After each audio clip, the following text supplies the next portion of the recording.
Hello,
everyone. Welcome to Let's Talk Saints, and we have Mr. Scott Fields back with us again tonight, and we're going to be rolling through some questions about some of the players on the roster who needs to get better, who may have a shot at making the roster from the undrafted rookies, and some I don't want to say long shots, but maybe some potential breakout players that some people are talking about, but some names that people aren't really talking about. So how you doing today, Mr. Scott? I'm doing well. I'm gonna let you jump off with the obvious one. We both just to let everybody know real quick. We kind of independently came up with these kind of three categories we're going to talk about and the players, and then last night we sent them to each other. So we have some duplicates, and then we have a couple of times when I was looking at his list going, oh man, I wish I'd have thought of that, but we're going to talk about them all anyway. So I'm going to let the obvious one that was at the top of our list on both of them. What you got, Scott? Well, the obvious one, I mean, winning games would be, I would think, Derek Carr. Yeah. Foskey, the other obvious one, just because a second-round pick, and he played as much as me almost last year. Pinning, obviously, I mean, the whole world, now that he switched to right tackle, is the fresh start going to help him. And my last one was all the kickers on special teams as a whole. Which, that one I like. Yeah, I didn't want to leave anybody out, and I didn't want to put punter or kick. I said, you know what? If you kick a ball and you're on special teams, you're on this list. Yeah, we will talk, but that was one of those that's going to cover two categories in a weird way. But man, starting with Derek Carr, yeah, that's who I had first on my list. And I mean, we have to have the Derek Carr conversation. There's no doubt about it. It really starts and ends with the fact that he is not, I can't say this emphatically enough, he is not a franchise quarterback. He is definitely not a top 5 quarterback. He's borderline top 10 when he's playing well. But at the same time, we have to talk about he doesn't suck. There are plenty of quarterbacks in hell. The year before, we had a couple, or the 2 years before, really. Dalton wins. I mean, we rolled through some cars better than all those guys. So he's kind of a lightning rod, but I have to agree, and I figured we were both going there. Part of playing better or needing to get better, I think, is being consistent. And I think that's his biggest just inconsistency in his play. And the people who like Carr kind of make some excuses for him, and the people that don't like Carr, I think, are too hard on him. And I think the truth is just somewhere in the middle. In the middle. Yeah, he's a guy you can win with. There's no doubt. But he's got to play a little better. Scheme's got to be a little better. And I think the scheme may benefit him. Glenn Kubiak seems to think so, and maybe a stable scheme that he can operate in gets that consistency. And if you get a big year from him, he's had some big years before. If you get a big year from him, Yeah. that's something to get excited about. He doesn't, and I'm trying to be very careful about what I say right here. I He understand. he doesn't seem to be the perfect teammate. And Mhm. I know I'm saying that from a place of just knowledge and all. Michael Thomas, I mean, he's tweeting about the kid when he's actually playing during the game. The whole Olave is like Olave, whatever. That whole question came out, and just him, like they say in year two, oh, now he's going to be. It's like, well, why wasn't he like that last year? This isn't something you just learn overnight. Being a teammate and have like Drew did it the best. Drew walked around, he did that chant beforehand. He put that whole team on his back and he said, "Let's go." And with me, Carr doesn't seem to have that. Yes, he's got great attributes when it comes to being a football quarterback. He does. But sometimes when you're a jerk about certain things, you're just a jerk about things. And I mean, that's why I never, Carr just never, appeased, even though he's on my fantasy team, used to be, I Yeah, just not anymore. never, You traded him to me. mm, I agree, and I agree with being very careful how you put this, because there's a couple of things, like I actually have it written down in my notes that as part of what he needs to get better.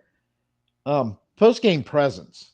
mm, Be a leader, and part of this wants to say he in that first year was mimicking a lot of the bullshit we were getting from Dennis Allen and Mickey Loomis, where there was no accountability. They would start to tell you, yeah, this is our fault. We did this wrong.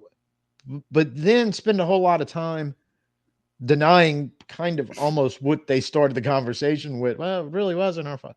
Like, man, no Saints fan wants to hear that BS. We've heard it too long for nearly 60 years from various other quarterbacks, coaches, and front office people. That's an old song and dance. And I think the second part of this is that if you just were honest, you would come off better, because a lot of what and I hate comparing this regime to Sean and Drew, but you kind of can't help it. Sean and Drew, a lot of times I felt like they were lying when they were trying to take the blame for a loss. Drew more so than Sean, but Sean had his moments where, as fans, we're going, you're lying. We didn't lose that game because of a decision Sean made or something Drew did. We were in the game because of the way y'all were playing. And it was somebody, but they were willing to fall on the sword for it. And so when they were being honest about when it was their fault they lost the game, they almost got a free pass from Saints fans. It's like, look, man, 95% of the time, y'all are the only two reasons why we're in the game or winning games, especially a lot in those 7 and 9 years. yeah, And so when they were actually being on, yeah, that's on me. We were like, don't worry about it, man. So one game out of, at that time, 16, so yeah, that's fine. You know, I think a lot of honesty from all three of them, and Derek Carr is the leader on the field, so it's really got to be with him. I think a lot of honesty in that aspect would build up goodwill with the fans. but I, I, I, I think they're burning goodwill that they don't need to burn. when you talk about Drew and Sean, there's one thing that came to my mind when you were talking about this, and I know we can't spend our whole lives comparing them, but that's all, like you said, it's all we have right now. Yeah, Is Drew when he walked out there, that everybody on that team, off the 52 other people, would take a bullet for him. yeah, They're pretty like much. pretty much. And right now, I don't know out of the 52 players, how many would take a bullet for Carr. And I mean, that's once again being careful, but I just don't know. I mean, with tweets and with all these things that were going on last year, everything on the whole 53 needs to be cleaned up. Yeah, and look, that's an honest point, because it could be all of them, Hmm. but when we had Drew, you knew it was all of them. Now Yes, we have a question, and it could be answered this year. we all It hope it is. We all hope it is. It needs to be. It has to be if we want to have any success. But so I don't. He's a guy I don't want to trash, but I don't want to put on a pedestal at the same time. And I want to be honest, going, he both he's one that falls in both. He needs to play better, and he needs to get a little better with that whole leadership role and getting the fan base behind him instead of having to fan base pull in different directions when it comes to him. Yeah. Um, okay, and we both had Foskey. I'll let you get kickstarted on that one. So Uh, just the mere fact that you're a second round pick. That's that's. I mean, everybody talks about draft capital. I've talked like the value chart and all this other stuff. His second round value should have been more than what he played. Maybe is it somewhere between 18 and 50 plays out of the whole season? I think he actually got, I want to say Is it 100, 60? somewhere around Oh, 100, but I don't know if they were all defensive snaps because yeah, a lot of I special can't teams swear to it. probably. I think he might have had some special teams. Well, So even 100 snaps. I mean, you're looking at two oh, games. that's like zero. That's infinitesimal. I mean, Yeah, that's how small it is. I mean, to me, like this day and age, the 49ers have showed everybody that you take guys in the draft that are making next to nothing. They're not bazillionaires right at that point in their life and getting use out of them. So every time you draft somebody, almost the first, second, and third round, they almost have to end up on your 53, almost have to be a contributor. absolutely. And I like the way you put it, contributor. They don't have to be a stud starter. Nope. It's nice if they are. You love it, but they have to contribute. This day and age in the NFL, it's harder and harder to sit a guy down because when you do what they did with Foskey last year, and we really don't know why. I think Dennis Allen's alluded to he maybe just kind of an adjustment struggle, but even that's an issue. I mean, I don't want to dog anybody for that because Yeah, I everybody's know. gotten to a new job where there's a struggle adjustment period. Mm-hmm. But at the same time, he was a second round pick. So you kind Yeah. of, but yeah, you have to contribute because if you don't contribute, it's like we're playing with 52 while the other team's playing with 53. And Exactly. the more you get down that list of guys, because you've got Penning, you had Peyton Turner, former first rounders. Yeah. Now we're 50 on 53. Look, I don't want to do anything when I'm outnumbered by just three people. But when you start going through the Saints roster and how bad their draft had gotten, yeah, that number's getting down into the 40s and 30s. I'm like, yeah, no wonder what you kind of stop and think and go that could be the difference between 2 or 3 games that you lost during the season. Just Yeah. not having some of these guys you didn't have to be studs, but if it was 10 to 15 plays, we needed you to be productive on the field for 10 to 15 plays, and you had a hard time getting Foskey. He was a healthy scratch Yeah. for a huge chunk of the season and the inactive on game day. So I agree 100%. That was Carr and Foskey were actually the first two names I wrote down. I guess to be straight, you're talking about like the 100 plays. Like I say, contributor. I'm think of load management in basketball. Yeah, kind Like of. you're looking at like the rotations and all that stuff. I mean, certain player in basketball might only come in for 8 minutes, but those 8 minutes need to be almost as good as the person he took the place of. I think the Absolutely. same person with Foskey. I just think that he needs to be used. He needs to be hopefully coached better. Something needs to happen for this kid to actually get on the field. I'm having a like Stanley John Baptiste like vibes and stuff like that. Yeah, yeah. And I think it can happen. The one thing that I will point out in his favor is um his athletic score coming out the draft. That's what everybody talked about how and he played an awful lot for Notre Dame with some experience. So hopefully he can if he can get it all because I'm assuming he's likely going to be playing behind Granderson. And that's exactly what you're talking about. We only need him if we only need him to be Granderson like for 15 plays, 20 plays, so Yep. Granderson can take a break and come back and be Granderson like for the rest of the game or however it works out. That's a huge contribution that he got nowhere near last year. Yes, it is. Um, yeah, I'm. How about we wrap up because you had Penning, I had Cesar Ruiz, and why don't Line. let's just call the right side the offensive line Yeah. as I think they're both kind of fitting in the same. And I will say this: all the controversy or whatever you want to call it about flipping Fuaga and Penning, kind of lost in that was I know John Benton talked about it, and I think Kubiak, there was one of the other coaches, or it might have been Rick Dennison, talking about how comfortable they both looked in that last OTA, and I get it, it's an OTA and all. And some of the media that was at the first day that the media was open to the media kind of said the same things. They look comfortable. And that's one thing that hit me when they were talking about that is Trevor Penning never looked comfortable anytime he was on the field as a Saint trying to play. And Ruiz, I mean, his rookie year was horrible. His second year wasn't great. I do feel like he got somewhat better last year, but he needs to get better. He needs to lock down that right guard position and really. And Penning, same thing. He's got to lock down that right, wherever they play it. He's got to lock down that position. I agree. The normal thing with Penny, everybody wanted to kick him to one of the insides, either to right guard, I guess, instead of right tackle or left tackle. Um, I think everybody's freaking out, but I think the true moral of this story, which everybody's got to realize, is the people that are still holding on to Ramchek coming back. I don't think Ramchek's coming back. I think that No. degressive knee or whatever he has is what done.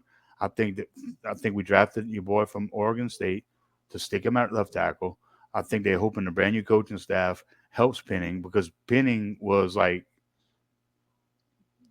I don't know I beyond don't think terrible. yeah, I don't think they developed him. Doug Marrone was offensive line coach, and everybody thought that was oh man, he's a great offensive line coach, and he'll develop Penning.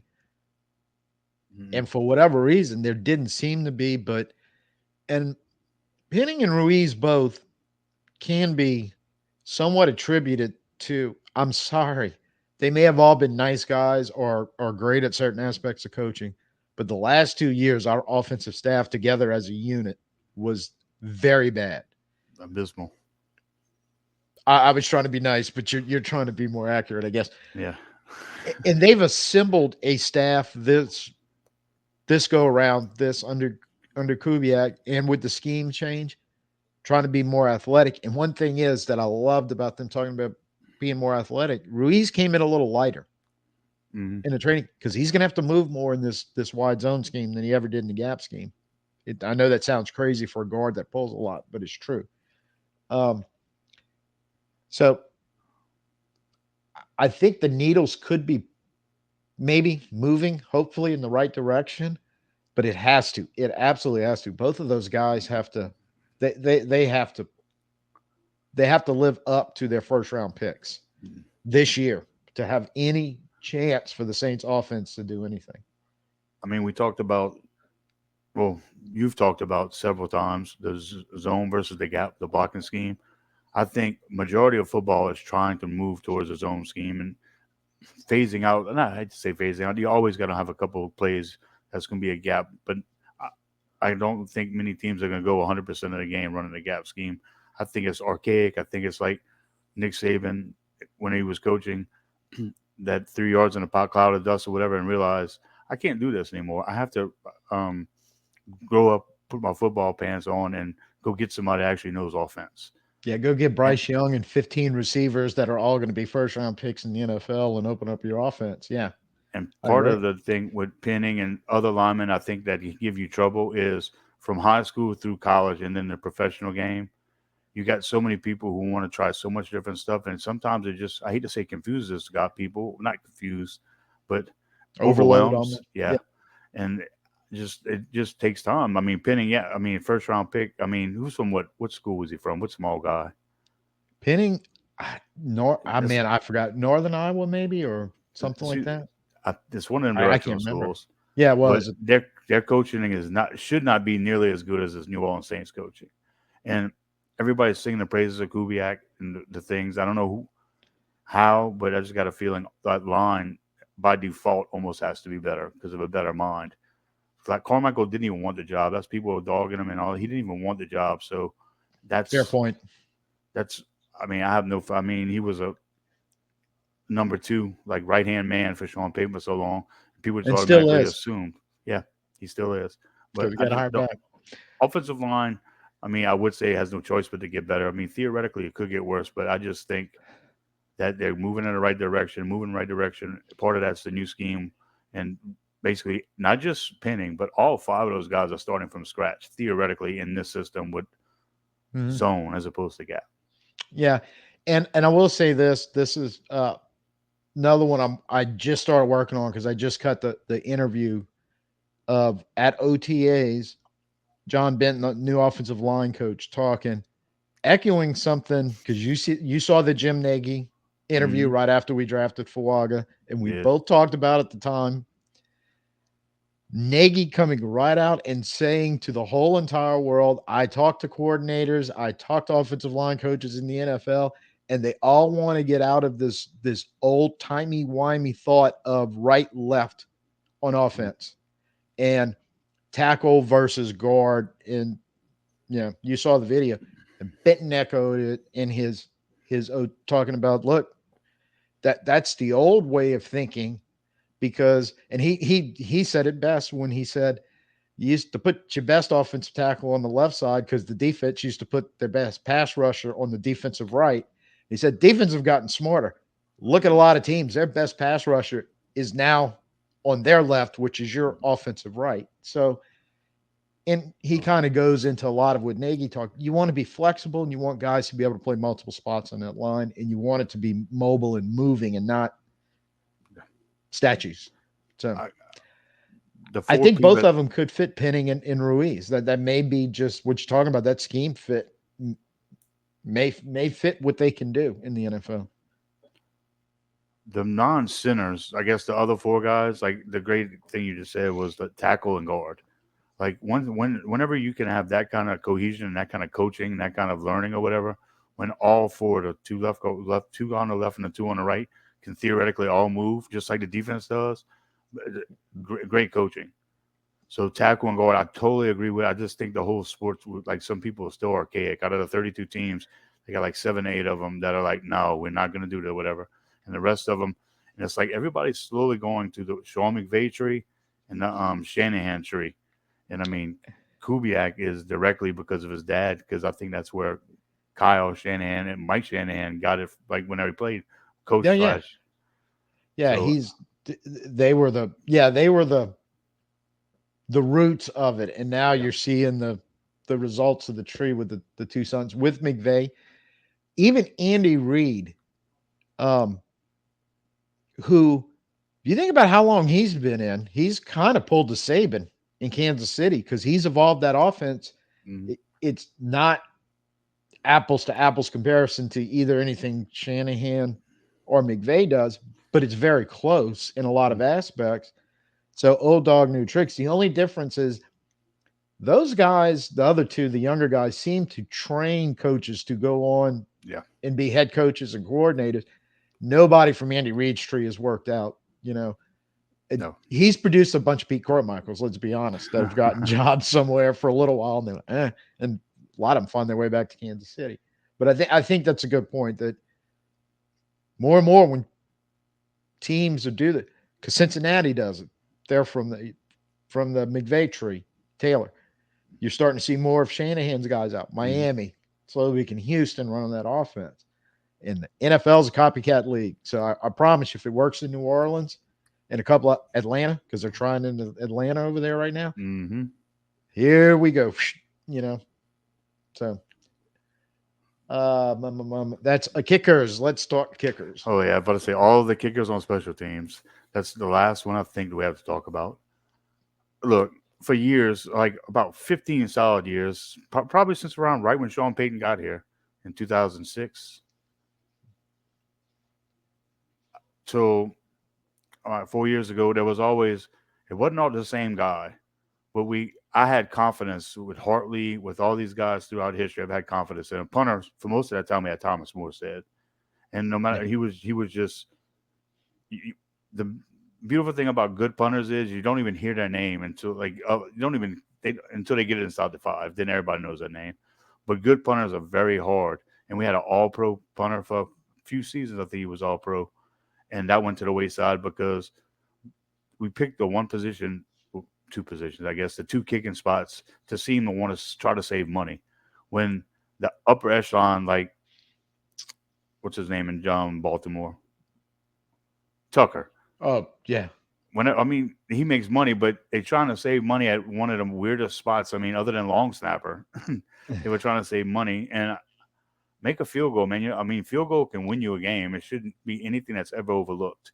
Changing the size of the field when your defense has questions, when your offense has questions, pinning somebody within the 10-yard line means a lot. And when you, it's like we almost gave up on that position. Like, you know what? We're going to give up the third special teams. We're just going to try to win offense and defense. And I didn't like it. I didn't like it at all for like the Yeah. last 3 seasons almost. Okay. I'm gonna switch to. I would just throw this up for just a second. Undrafted players with a good chance to make the roster topic too, because we're actually crossing the streams here. That's fine. Um, because I had Matthew Hayball, the punter from Vanderbilt, that was an undrafted free Free agent, agent. possibly taking Headley's job because you hit the nail on the head. And I don't know what happened last year with both Headley and Groupie. Maybe having it, I think they just had an exceptional training camp while Gilligan and Lutz didn't. But you were rolling the dice taking two rookies like that and turning key, especially like you said, your defensive heavy club. You've got a top defense. You can't have your punter putting you in bad spots. This is why we had to cross the streams because actually, instead of talking about Hayball in what the next section would be, I found myself more with stats on Headley. And it basically comes down to like PFF had Headley out of their 33 qualifying punters with enough punts, Mm-hmm. he ranked 30th. The only stat he ranked halfway decently in was I think he was fifth or sixth in pinning inside the 20. But everything else, he was just of those 33 that they were grading on qualifications. He was 29, 30th, 31st, 32nd in the NFL in category after category. And it's like, Yeah. if you had a fair to Midland punter, the 15th overall punter in the field position game, how much more would that have helped our defense? Do we win 2 or 3 more games? There's a good chance we You did. make the playoffs too. My mom told me you get what you paid for. So, Yeah, uh, true. I mean, no offense, these guys they came in like not savvy veterans. I mean, they right off the sofa, kind of like not right off the sofa, but you know I'm getting that.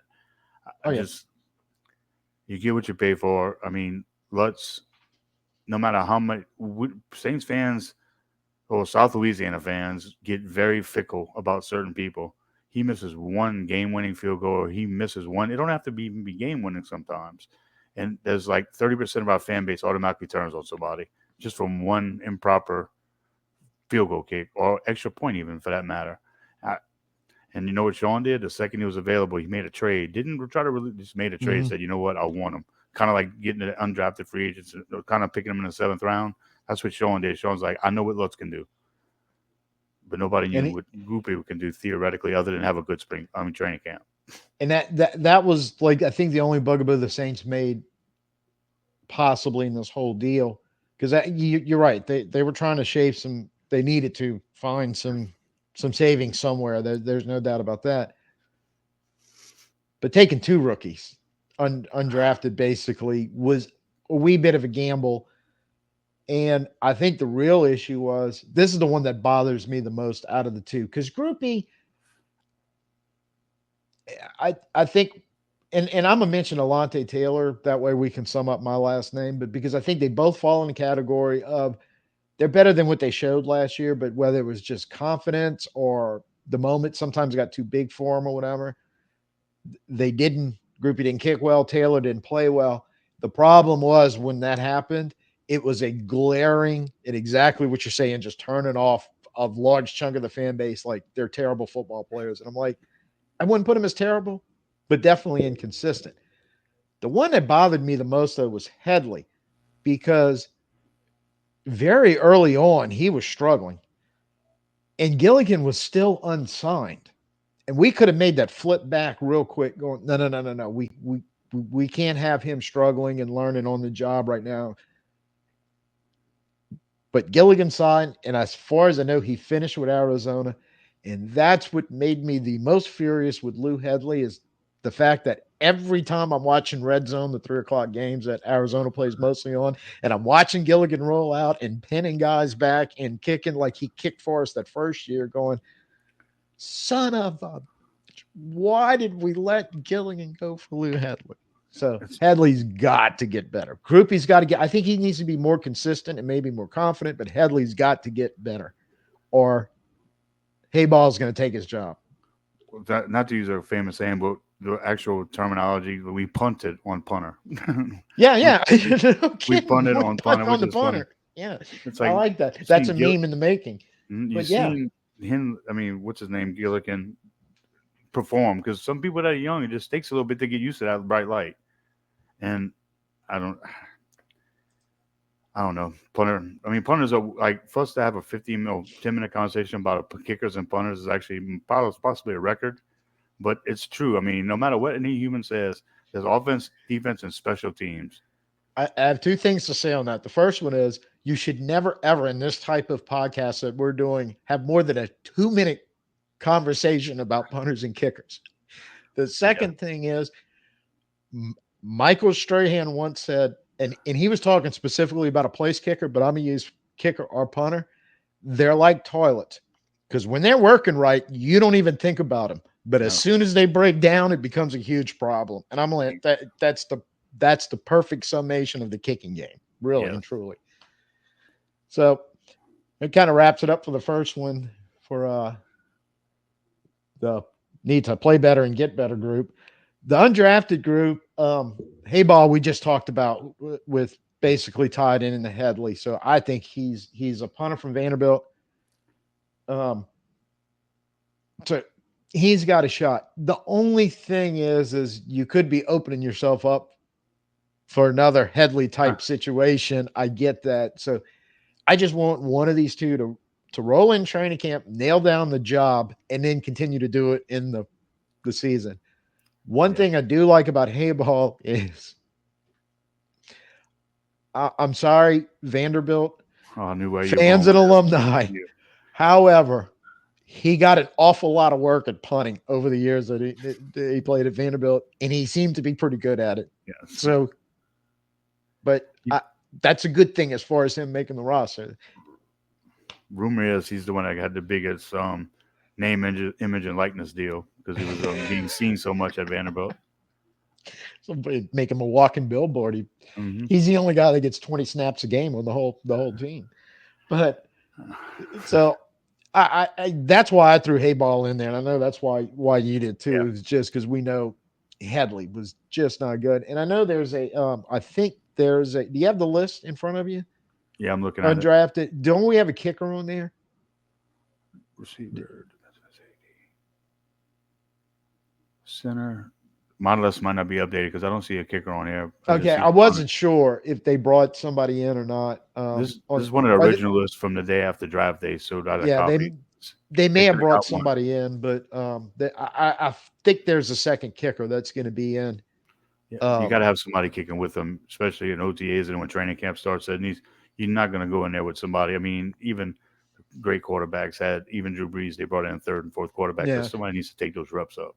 Well, if Groupie starts backsliding, whoever they brought in could also be in the Yeah, this kind of list right here of undrafted which is players or free agent signing.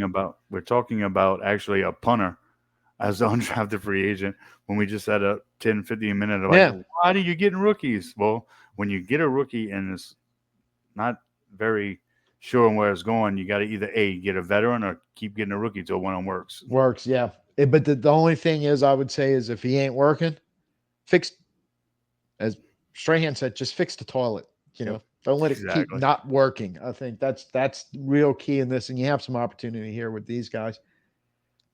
Saved him for last because I think we both want to. Actually, you had Kyle Hergel, who's the guard from Boston College, right? Yes. Um, I'm gonna say generically before I turn it over to you that yes, any offensive lineman because we have the center from Tulane also, and a couple of other guys. Yeah. The state of the way the offensive line is working, I don't know if they have a great shot, but I could see one of those guys sneaking onto the roster depending on what happens through training camp. at least definitely making it as far as the practice squad easily. I just look at it as a guard that played for a Power Five team. I know Boston College people are like, you sure? Well, yes, they're a Power Five team. When somebody comes from a system like, especially you get somebody as an undrafted free agent, to me, it means more than if you get somebody from Tulsa or if you get somebody from, A little uh, more battle tested, yeah. yeah, directional schools, whatnot. I didn't do a deep dive on him. I think he was a 2 year starter out of the total 3 years. It was I think it was 28 games. I have to go double check on my math looking at it, but I don't know. I just saw him, looked at him, watched some of his plays, and I, I just have let's call it keen intuition, whatever you want to call it. I just see something in him. I can't explain it other than that. But one thing I can say about going after him and trying to bring him in as an undrafted free agent, um, Boston College plays Florida State every year, which Mm-hmm. means in the last couple of years he's had to deal with and also Clemson. He's had to deal with guys like Braden Verse, Fisk, Jared Verse, Brian Brzee. yeah, So I mean, he's at least got some battle testing, and I think that may be part of it because they probably had some. We know they were looking in this draft at Verse and Fisk from Florida State, and I mean, and we and they drafted had Brzee. and they So I had to have mean, a big list of offensive linemen from the first one picked Joe all the way down to people that were stuck in undrafted free agency. They were so in inept that offensive linemen they probably had to do more research slash oh, whatever you call it in that I, one position. yeah, I'm the I don't know what the scouting department is in charge of this portion of, but yes, I'm thinking they had a lot of their assets in the scouting department going, Hmm. hey, let's go do a deep dive into potential offensive linemen. And like you said, Boston College may not be the greatest team in the ACC, but it's a Power Five conference. They do have some good football teams and good football players in there that you're going to play against. A lot like Spencer Rattler Hmm. didn't exactly transfer into a powerhouse SEC school at South Carolina, but they weren't bad either. And he played well, and you got good film. And I think that's the point where when those scouting guys are doing the deep dive, there's a trove of film that they can get into and make probably a little better assessment against the caliber of competition they're playing against than the.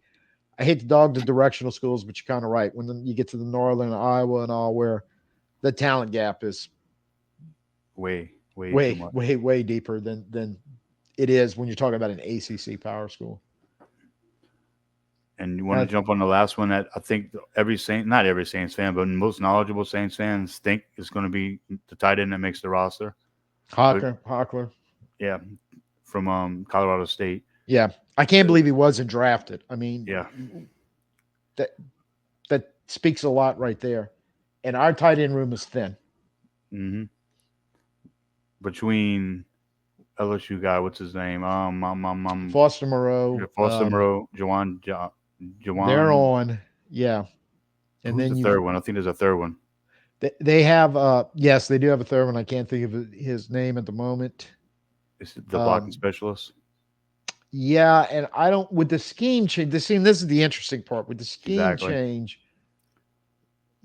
I don't want to say they may not want that blocking specialist. Hmm. When you look at Juwan Johnson's the big receiver. And in my mind, all along, the Michael Thomas, we need a big receiver and contested catch. The two things was, You first of kind all, of you have got one. Juwan Johnson, who, okay, he's not as good as Michael Thomas in his heyday, but he can pretty much do the same thing. And the other thing is, I really think these new offensive schemes coming out of the Shanahan and McVay tree is they want to get away from contested catches. They want to use space and spring guys wide open so the quarterback can make easy pitches and catches. So while contested catches is important, I don't think it's they would prefer, well, if we can get these guys wide open in space and make sure our quarterback sees them and throws them the ball, it takes the whole contested catch thing right out of the picture. So they may not be the emphasis on that. With all that being said, and what I like about Hockler, and he's decent size at 6'5", height, 235, and he's got a little. Um, because I went back and checked his PFF draft stuff. They actually mentioned, well, look, he's not the greatest route runner, he's not the greatest athlete, but he's pretty solid, both catching the ball and fundamentally as a blocker. He's not overpowering, but he's got good technique. I went zone scheme blocking. That's kind of what it sounds like. Look, you don't have to bulldoze everybody, but just get in their way and move them a little bit so somebody can run by him. That's so I'm like, yeah, he's kind of fitting that. But he's always graded around 70%, and his grade in 2023 was 68.5. But he's been around that 70 in the receiving grades for PFF.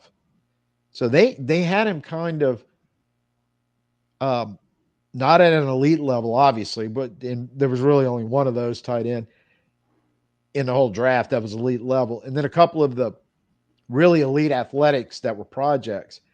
But he seems to be the first guy. Like, it's not really a project. His ceiling may not be high, but Just he's got a loaded up great at. floor for an NFL tight end, a lot like Foster Moreau. Mm. So, and you were talking about earlier using draft picks that'll make the team and contribute. Well, it becomes really good when you can do it with an undrafted free agent. Is going to make a team and give you snaps and contribute. I think he's got a chance. He has a real chance if he catches on in the system and shows them something of making the 53. I really, really do. I got two things I want to go with. It's like because of the COVID year, you had a whole that draft had a whole bunch of players pulled. Where I guess a lot of people got kicked into the undrafted free agent that in a normal year that wasn't COVID Oh related yeah, or probably got drafted. Then my other thing is if you comparison, I'm trying to compare him to somebody. Just go to the godfather of all these offenses is Shanahan in San Francisco. He kind of reminds me of Kerry Kittles. I mean, I'm not calling this kid Kerry Kittles. If he's 30% of Kerry Kittles, we got a great George person. Kittles. Oh, I You said flipped Kerry into your Kittles. basketball there. I went Yeah, to basketball, my bad. yeah. But with Kittles, I mean, I've lost him many a time in fantasy. At the same time, nobody ever questions his blocking. Nobody questions his blocking because he just And gets it's in the not way. bad. It's not bad. He just gets in the No. way, and that's like watching his game tape and everything. That's where I was like, you know what? I think he could be not necessarily Jimmy Graham because Jimmy Graham was all hands, no arm. I mean, no blocking for the Yeah. most part. For the most part, I just think these guys fit the common way that the tight end in the NFL is going to. Yeah. And that all goes back to the zone thing we keep on mentioning. Yeah, and yeah, no, like the pancake block is almost getting to be a thing of the past. Um, Yeah. and I would be willing to bet in the zone scheme, they prefer if you were an offensive lineman when you have to block or tight end. Yeah, if you get the guy on the ground, fantastic. But don't pancake him and lay on him Yeah. because Taking they yourself out the want you play. to keep moving that wall of blockers down the field while that running back or receiver after he's caught a ball or whatever's going on, just to keep that going.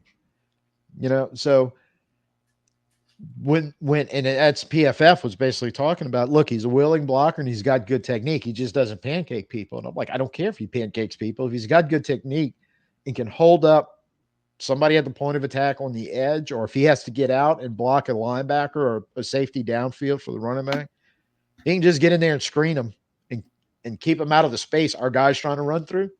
Yeah. So I think that's it for number 3. And then potential breakout players. We're going to loop around back to Derek Cool. Carr because I know you had him at the top of your list. Yeah. And I really can't disagree with that. I think that was actually one of the ones nobody's talking about, but he could potentially be a breakout player. Who Carr? Yeah. Yeah. I mean, years back, I don't know, it was 6, 7, 8 years ago. He was almost an MVP candidate with the Raiders. He had Yeah. good enough numbers, like when he threw for over 4,000 one year. He just had a heck of a year, especially. I think it was when he was real young. I think it was like his second or third year in the league. I think that was the year he also broke his leg or fractured his leg late in the season. Yeah, like in week 14, 15, 16. Yeah, and he held out, and I think that's the one. I really want to say that's the year they made the playoffs and they lost in the first round, and he was actually And I'm glad you brought that up because I kind of forgot about it. But we were knocking his potential leadership and all, but you guy got out there and hopped around on one leg Yeah. trying to win a playoff game. So we really do have to give him credit for that. I think that's when John Gruden was his coach, if I'm not mistaken. I think so. I can't swear to it. That was Me either either. the end of the Dennis Allen or the Yeah, beginning of the Gruden fate, right? And that's kind of when he was having his best years. Um, true. and and in his defense, there was a lot of crap went wrong, starting with the Gruden hire, how that ended, and some of the subsequent hires. And Josh McDaniel did him no favors because No. anytime a head coach is labeled the most toxic head coach in NFL history, and Yeah. more than one player and pro analyst has said that about Josh McDaniel. Again, sometimes we may have to give Carr a little bit of a pass and hope, the new system and the new can straighten him out. But I think you bring up a good point and listed him as if it does, there's no denying the Saints have weapons at wide receiver, at running back. They have Taysom Hill, who can Mhm. pretty much do everything. So yeah, you could really unlock a big year from Derek Carr if this works the way we're all hoping and counting on it to I work. think I think the one thing that needs to happen, I mean, obviously and apparently, is this system. The new system we brought in, he needs to buy into it. The players around him need to buy into it, and that's whenever we talked about that out of the 53, how many would take a bullet or whatever. That's when that happens. That's when you sink as a team, and that's whenever those games we had on the last podcast, some of them become victories instead of losses. If Derek Carr Oh yeah, becomes the player we hope he could be as a and breakout guy. and if he fixes, a lot of it is if he just fixes the red zone issue, which I understand last year was probably more Pete Carmichael's fault than his. However, he historically through the years has had issues leading an offense in the red zone. But you bring up his near MVP, that one really just monster year he had that in I think they were still in Oakland at the time before Vegas. Yeah, Um, because he threw for a lot of touchdowns that year. He threw for a lot of yards, and there was no griping about his red zone. no, Um, I think that's the same year, and I was sitting in a GD Superdome when it happened when we opened with the Raiders. So 2016, 2017, maybe somewhere in there. And that was the game they matched us point for point. It was no defense, wide open playing, and they scored down one with just a few seconds left to go, and they went for two, and he hit wide receiver in the to beat us like 43-42 or whatever it was, and we left the dome really pissed off. yeah, And I we think did. that's also the same year you're talking about. That was you're talking red zone 2 point conversion, basically the same thing. That was one hell of a dime he threw in the back corner of the end zone to hit that 2 point conversion on a great play call. I think you're right. I really feel like that was Gruden, but I just can't swear to it. Yeah, we know we both looking up the second this is over. Yeah, probably. So this whole thing is kind of full circle. There's hope. Mm-hmm. Don't know for sure it's going to happen, but I think you're right in bringing it up that if this all comes together the right way, he could have a 4,000 yard, 30 touchdown Season. uh, passing season. I could definitely see that happening. Limit the turnovers and make sure you convert red zone opportunities into touchdowns. Yeah, what we were talking about last time, 7, 8, 9 wins, 10. Those fixing those type of things, all of a sudden we can talk 10, 11, 12 wins. I do believe. Yeah, You make a big jump in the offense because he has weapons. There is a lot of talent on this offense. He's got to play better, and we got to fix the offensive line. kind of sounds like Caleb Williams, doesn't it? Yeah, it kind of does, really. He got Just weapons an all around older him. veteran version that's been in the league Hmm 11 years, but kind of It's a lot of it's the similar. it's nice to talk about somebody like propping them up after we beat them down in segment Yeah, one. That, I mean, I guess it's like you said, full circle. It's like we said what we don't like in the first segment. In the third segment, this is what could be. So it's I can see a light at the end of the tunnel in yeah, this. If we can get it's a big if we get it all to work right. But if we do, again, going back to what we talked about in the first segment, he doesn't suck as a quarterback, and he never has. I mean, So we haven't drafted a first round quarterback since Archie, and he was a first round draft pick. So theoretically, I guess he counts as a first round draft pick, no matter where you put him, what team. And normally, your first round draft picks, it's what a 50-50 shot on hit or miss, Yeah, if fail, you're whatever. lucky. It's right, Yeah. right, right. That might be 45%, but he was a first round pick. So the one thing you can't deny about people that are drafted in the first round is their talent. No. Sometimes the thing on top of their shoulders is the reason they can't do it. But I just don't think I don't think any of those reasons are there. I think he's gonna. I think he's gonna updo his season this year. I hope so, but yeah. Um, let's do two together right here because I think they kind of fall in the same Oh um, opportunity category. Because you had A.T. Perry, and I think we both mentioned Kendre Miller, and I think yeah, they're both could be in a situation of opportunity because they're both good football players, and I think both of them fit a lot of what they want to do on offense. Miller running the ball, and Perry potentially being that second or third wide receiver in the offense can because Frisco's done that. I mean, we know Debo and Ayuk this past year. They got some other guys floating around that'll catch the ball that'll just drop hammers on your head out of the blue when yeah. that, so I could see Perry and Miller. I don't think it's going to be like all pro, all world seasons, but two Mm. guys where second year guys where all of a sudden they're putting up significant numbers and helping you win football games. That's kind of how I look at both of them. Miller and Perry. I know the second we seen Mr. Kamara play in that Buffalo, no, not Buffalo, San Diego preseason game, and he took that to the house. I see Keandre Miller. He didn't have certain things, but talking about breakout, that's what I'm. Alvin Kamara was a breakout that year. Yeah, I'm hoping that Keandre puts together this offseason with the new schemes and everything, and he just comes out and blows it out the park. Perry, and it sounds funny that I'm comparing to two recent Saints, but two Saints I find that they are very comparable to is Michael Thomas. yeah, Can't guard yeah. Mike. In some A.T. ways, Perry yeah, because of height and everything else. I mean, before he became can't guard Mike, really good I hands. mean, yes, he's got a very good Eric Martin catch radius. I love using Eric Martin in that thing. Yeah, Duke was slower than a dump truck, but he can catch anything with that 8 foot around his body. And and I Perry's just not slow. no, he's That's not. a beautiful part of that. That's my two cuts is if they could play almost half of what AK was and half of what Mike Thomas was, I think both of these players will be out for great seasons. Well, I think Miller has a chance. Now, kind of depends on how the running back touches shake out. But you could see a Kamara Ingram Yeah, type when we had like that going 2017, 2018. And Miller is kind of similar size wise, running style, and everything as Ingram and can catch the ball a little bit. mm-hmm. He's hard to bring down. You know, that was well documented when he was drafted. Is it's not so much elusive, but he can break some tackles. He is a little elusive. He just like Mark Ingram doesn't have that, Straight and instinct. unlike Kamara, that blazing burst of speed that can just break it away and house it. Although he did have some longer runs in his career, and I think Miller fits the same mold, but sometimes they'll get caught. But when like Kamara was doing that, you weren't catching him. No, You know, it just wasn't happening. It was a touchdown. So I think there's a huge opportunity for Miller and Perry's sneaky. Perry's very, very, very sneaky about. And you said I don't know if I would say 1,000 yards or 10 touchdowns. Actually, Robert Meacham might be another.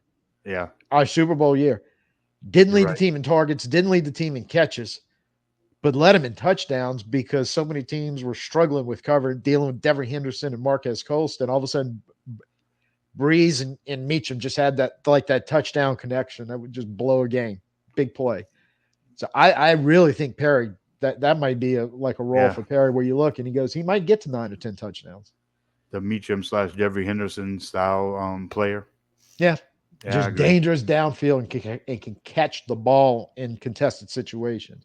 So you do kind of have a contested catch guy with him. And we always And talk about you need the people that can take it to the house at any particular time. You said he's quick and as fast, and he's got some wiggle.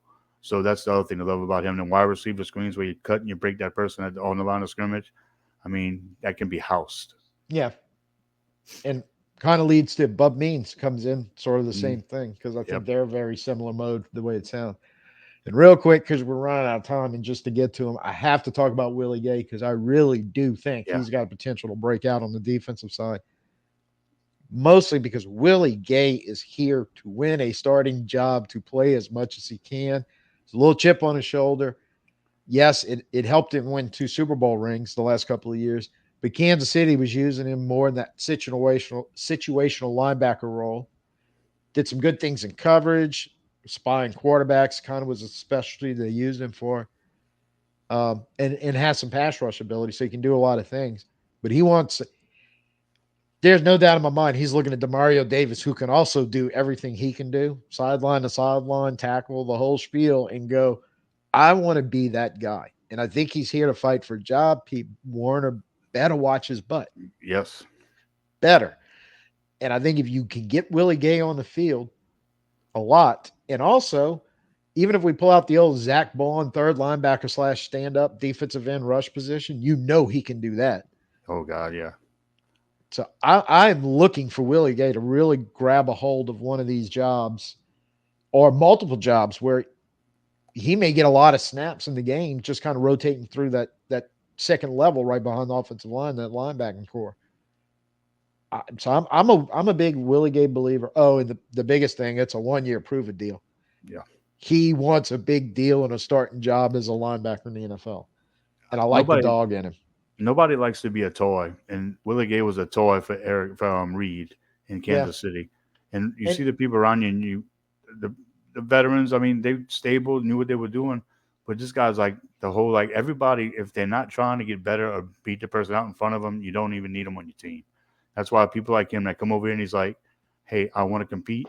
I want a spot." He's proven when he's like a prove a deal. He wants to prove to the world he's a linebacker. yeah, either here in New Orleans or somewhere else next year. He wants. I want Mm-hmm. that big second contract. I want the green dot on my Yep. helmet. I want to run the defense. I want to be the guy. And look, said it before, say it again, and we're going to keep saying it. DeMario's play may be declining. It is not noticeable, but he is on the back end of the bell curve of his career. And he may play till he's 45. He may, after this year, go, hey, man, look, I've done this enough. I got to, you just don't know. I would feel good to have a backup plan like Willie Gay sitting right there. Yeah. I really would, because I think he can do what he kind of, his career almost plays out so far like DeMario's did, because DeMario wasn't used well in his in Cleveland, ends up No. winding up with the Jets, has one monster year on the last year of his deal, and we managed to get a hold of him. And we're going to have a guy going to the Pro Football Hall of Fame named Demario Davis Mm-hmm. as a Saint. So, Uh, Agreed. not saying it's going to happen with Willie Gay, but I said it is just reminding me such to be a similar situation that I think he's going to have a big year, and I really hope he sticks around. So, We've had a lot of good luck when it comes to them between Vilma, between Demario Davis, and now Willie. I'm just hoping he kind of like a Green Bay quarterback. How they have an All Pro for 30 years. We just keep on putting out smart yep, football players at linebacker. and building a solid defense around having Yeah. those guys. Going all the way back to Sam Mills, man. I mean, it's Mm-hmm. 30 years of legacy plus. So, I, I Yep. I'm I'm hoping. Of all the things we talked about, I'm hoping I'm really right about that one, because that's a building piece with his defense that we're going to have to rebuild in the future. So, Yep.